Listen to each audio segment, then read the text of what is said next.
Iran के पिरान शहर पर हमला किया गया। बैलिस्टिक मिसाइल साइट पर यह अटैक किया गया। ईरान के मिसाइल ठिकानों पर हमला किया गया। ईरान का मिसाइल ठिकाने पर तबाही हुई है।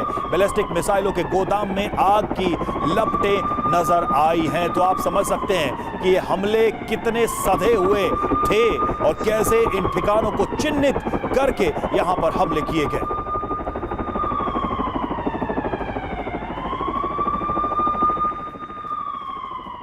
तो जिस तरीके से तस्वीरें आप देख रहे हैं, ये तस्वीरें अपने आप में बता रही हैं कि वाकई में इजराइल ने कितना प्रिसीजन अटैक किया है। मनीष, एक चीज है कि क्या वाकई में जो मिसाइल पावर की हम बात करते थे ईरान की, उसके टेस्टिंग का टाइम है आ गया है और जवाबी कार्रवाई में यह दिख जाएगा कि ईरान वाकई में कितना डीप हिट कर सकता है इजराइल को।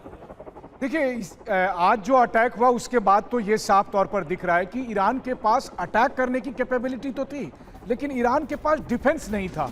और वो रूस के साथ बात कर रहे थे कि उनको S-400 दे दे, और जो उनके पास मौजूदा एयर डिफेंस सिस्टम था वो इतना कारगर नहीं था कि वो इजरायली एयर स्ट्राइक को रोक सके।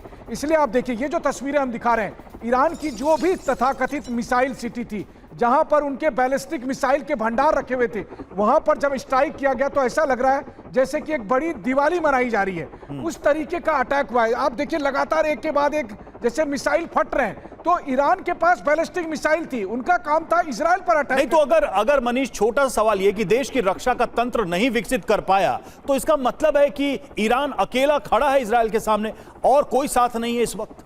देखिए, जंग में तो आपको अकेला ही लड़ना पड़ता है। वो आप देख सकते हैं कि पिछले दिनों से ये स्थिति इजराइल के साथ तो नहीं कह सकते हम। उसके साथ अमेरिका खड़ा है, वेस्टर्न पावर्स खड़ी हैं।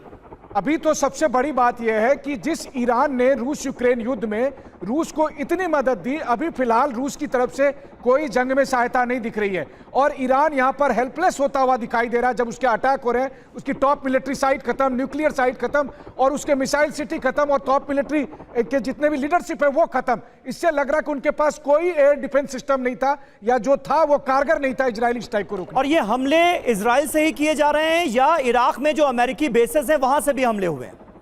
बिल्कुल, देखिए, इजराइल ने 200 फाइटर जेट का इस्तेमाल किया। वो 200 फाइटर जेट आए और फिर वो अलग अलग लोकेशन से उन्होंने ईरान को टारगेट किया।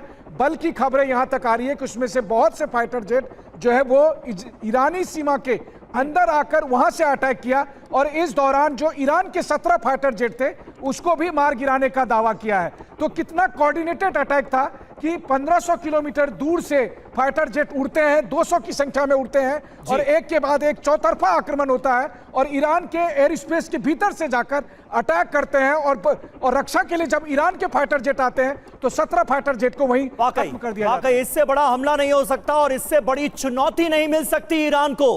अब ईरान क्या करता है ये देखने वाली बात होगी। सभी खास मेहमानों का शुक्रिया अदा करना चाहेंगे।